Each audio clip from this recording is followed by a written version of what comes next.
Bienvenue sur Info 83 dans notre rendez-vous consacré au municipal 2020, les 15 et 22 mars prochains. Coup de projecteur sur la deuxième ville du Var, La Seyne-sur-Mer, dans la course à la candidature. Je pense que c'est le dernier candidat que nous recevons. Enfin, il y a encore jusqu'au 27 février. C'est Philippe Le Sauce. Bonjour Philippe Le Sauce. Bonjour Thierry, bonjour Info 83 et bonjour à tous les Sénoises et les Sénois qui nous regardent. Bonne année et meilleurs vœux pour 2020. Effectivement, meilleurs vœux. Alors qu'est-ce qu'on peut vous souhaiter ? Eh bien, de gagner. Voilà, c'est clair, net et précis. Vous n'êtes pas engagé pour rien dans cette course au municipal. Vous avez 52 ans, que l'on vous connaisse un tout petit peu, même si beaucoup de Sénois vous connaissent. Vous êtes varois, alors vous êtes breton d'origine, mais varois depuis plus d'une trentaine d'années. Depuis plus d'une trentaine d'années.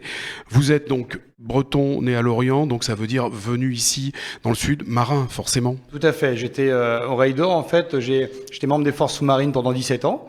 Et ensuite, après, eh bien, j'ai suivi mon petit bonhomme de chemin en faisant capitaine de yacht de luxe et puis en créant mes sociétés qui s'appelaient au début PLS Formation Plaisance et ensuite une autre qui s'appelle AAA French Yachting dans la formation maritime. Vous l'avez dit, c'est passé inaperçu, en tout cas pas pour moi, je dois être aussi oreille d'or quelque part. Oreille d'or, quelle est cette distinction ? C'est une distinction ? Pas du tout, c'est un cours en fait, c'est un cours d'analyste, DESM, c'est le terme. Et là, par ce biais, on écoute tous les bruits qui existent dans le monde et on essaie de les retransmettre et de les enregistrer. Alors, vous êtes, vous l'avez dit, chef d'entreprise dans le nautisme, vous ne quittez pas le monde de la mer. Inscrit dans la vie politique, vous étiez déjà dans la liste de Philippe Vidal, 7e je crois, dans la liste de Philippe Vidal, au municipal en 2014, aux côtés de Sandra Torres et Nathalie Biquet, qui sont aujourd'hui des concurrentes. Et vous êtes, donc je le disais tout à l'heure, le nouveau venu dans la course à la mairie de La Seyne-sur-Mer. Pourquoi êtes-vous candidat, Philippe Le Sauce ? Eh bien, je suis candidat parce qu'aujourd'hui, en fait, les inimitiés de personnes ont offert à la ville, sur un plateau, à Monsieur Villemot, son mandat. Donc aujourd'hui, ça recommence. Ça devient atroce, récurrent. Il va falloir absolument passer à autre chose. On fait du neuf et on va essayer de proposer avec notre équipe un projet qui tient la route pour la Seyne-sur-Mer, un projet économique, touristique qui tient vraiment la route. Donc là. On va en parler de ce projet, ce que vous proposez aux Sénoises et aux Sénois pour la Seyne-sur-Mer.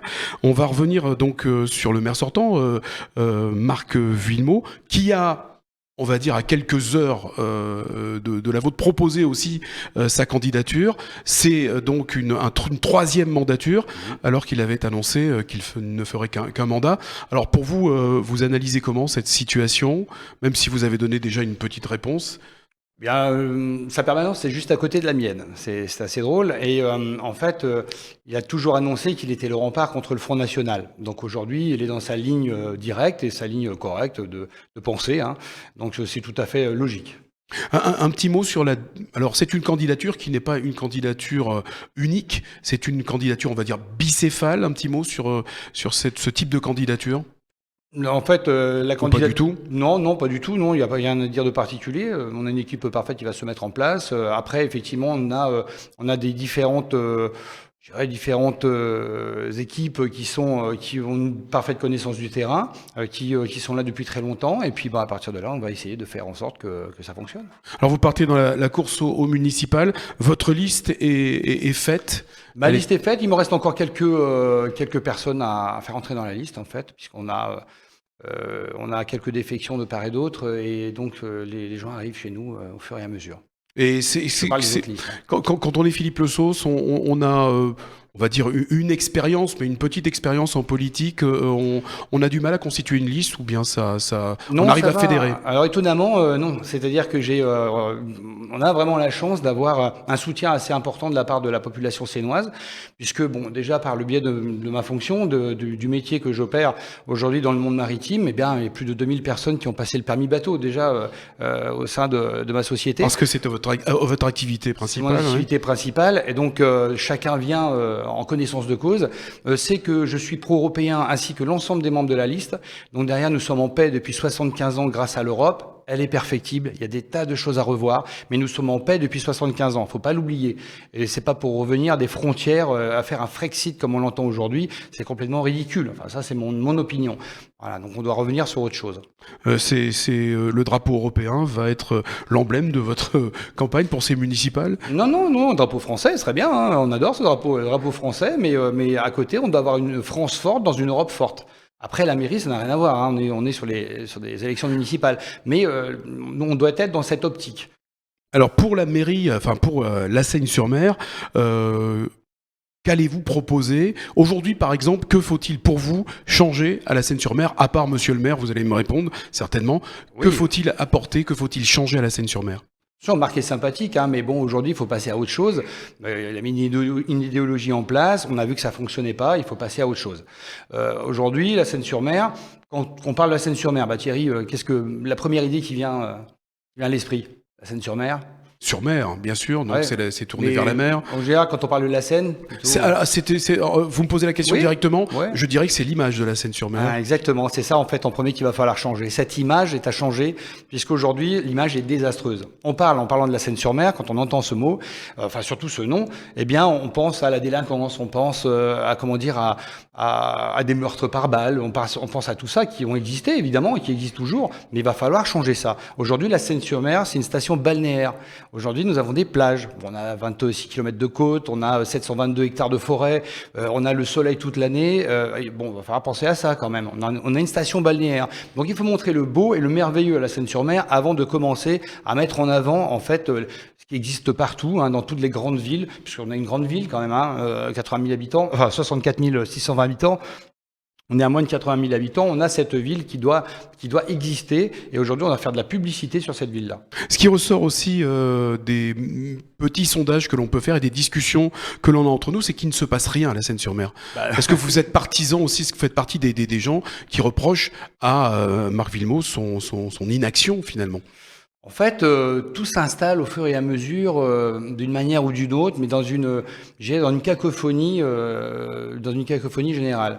On n'a pas un plan, une structure en fait, et un plan à long terme. Aujourd'hui, il n'y a aucune, on n'a pas de perspective de touristique ou de perspective d'emploi à long terme. C'est quand même dramatique dans une ville où des sociétés comme la CNIM, c'est la plus grosse ETI du Var quand même, hein, plus de 1000 employés, la Fosse élève. Enfin bon, on en a beaucoup, hein, on a l'Ifremer, on a la Comex, enfin on a énormément de sociétés qui sont en place aujourd'hui et qui sont génératrices d'emplois. Aujourd'hui, on ne voit pas ça. Il faut absolument aller dans ce sens-là. C'est l'objet d'ailleurs de notre travail aujourd'hui. C'est de trouver de l'emploi pour tous ces jeunes qui sont au chômage aujourd'hui. Ça sera l'action numéro 1, on va dire, de votre projet. Alors l'action numéro 1, non, c'est redorer le blason de la ville déjà. Ça, c'est l'action numéro 1. Parce que ça demande un peu moins. Il y a un service communication qui est très bon. Hein, donc, il y a un service communication de la mairie qui est très bon. Il faut le faire aller dans ce sens-là. Ensuite, on a effectivement l'emploi. Pourquoi? Parce qu'en fait, on a une délinquance assez élevée. Et aujourd'hui, des chercheurs du CREST, hein, donc c'est le centre, qu'est-ce qu'on avait comme le centre de recherche en économie et statistique, a évalué les différentes villes et nous a en fait démontrer scientifiquement qu'il y avait un lien, une corrélation entre la croissance des délits économiques, le vol à la tire, les stupéfiants, etc., et la croissance du chômage chez les jeunes. Donc aujourd'hui, la croissance du chômage chez les jeunes, à La Seyne-sur-Mer, alors j'ai des chiffres de 2016 seulement, c'est-à-dire on est à 34% de chômage chez les jeunes entre 15 et 24 ans. J'ai demandé au directeur du Pôle emploi mercredi les derniers chiffres, on devait prendre rendez-vous, j'ai pas de nouvelles, mais disons que 34% chez les jeunes, c'est énorme. Aujourd'hui, il va falloir pallier à cela de façon à pouvoir en fait faire baisser cette délinquance. C'est pas la peine de commencer à mettre des caméras partout et à gérer cela autrement. Avant, la base de tout, c'est faire baisser cette délinquance. Des thèmes favoris, en fait numéro 1 même, hein, c'est la sécurité. Tout à fait. En tout cas, voulu par les citoyens. Qu'est-ce que vous allez mettre en place pour l'emploi ?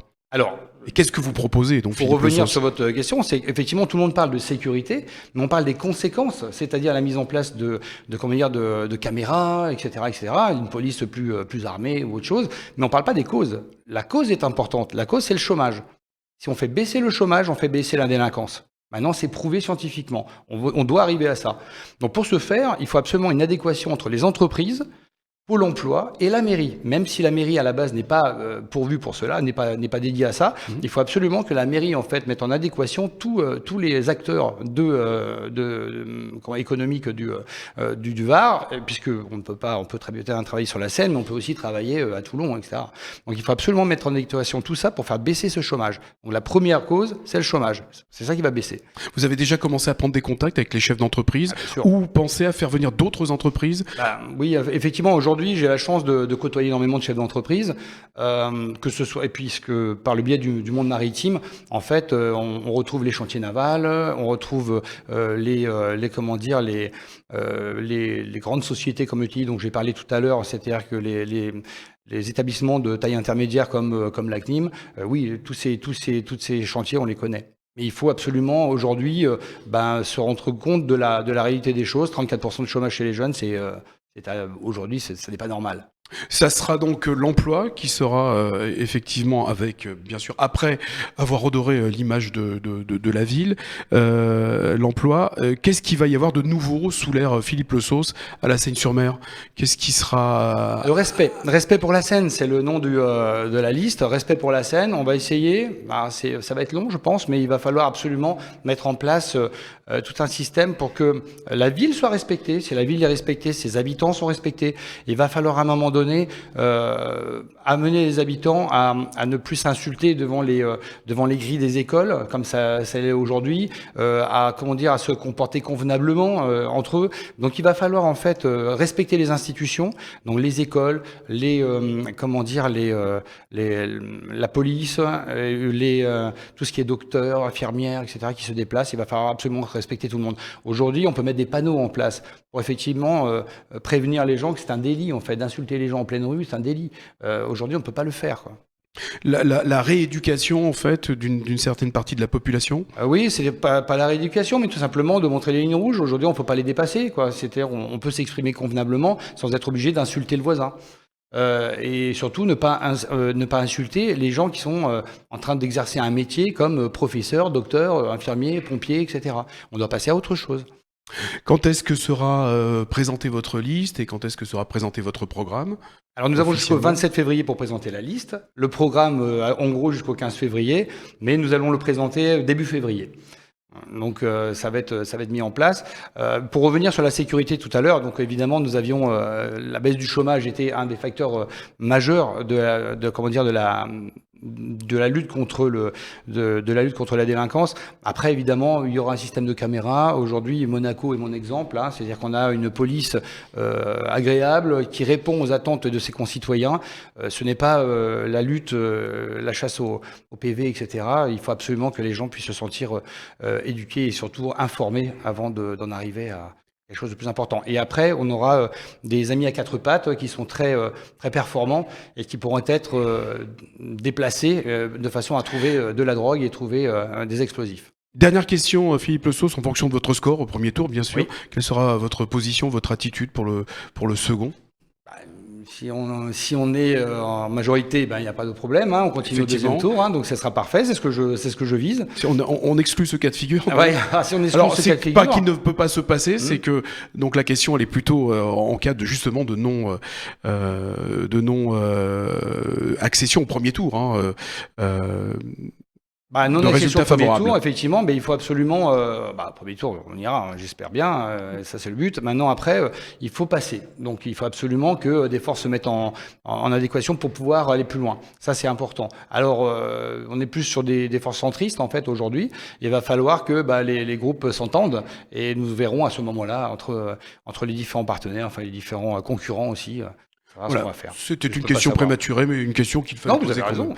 Merci en tout cas Philippe Le Sauce, on vous souhaite bonne campagne et on aura l'occasion de vous revoir ici même sur Info 83. Merci en tout cas. Merci à vous, merci à Info 83.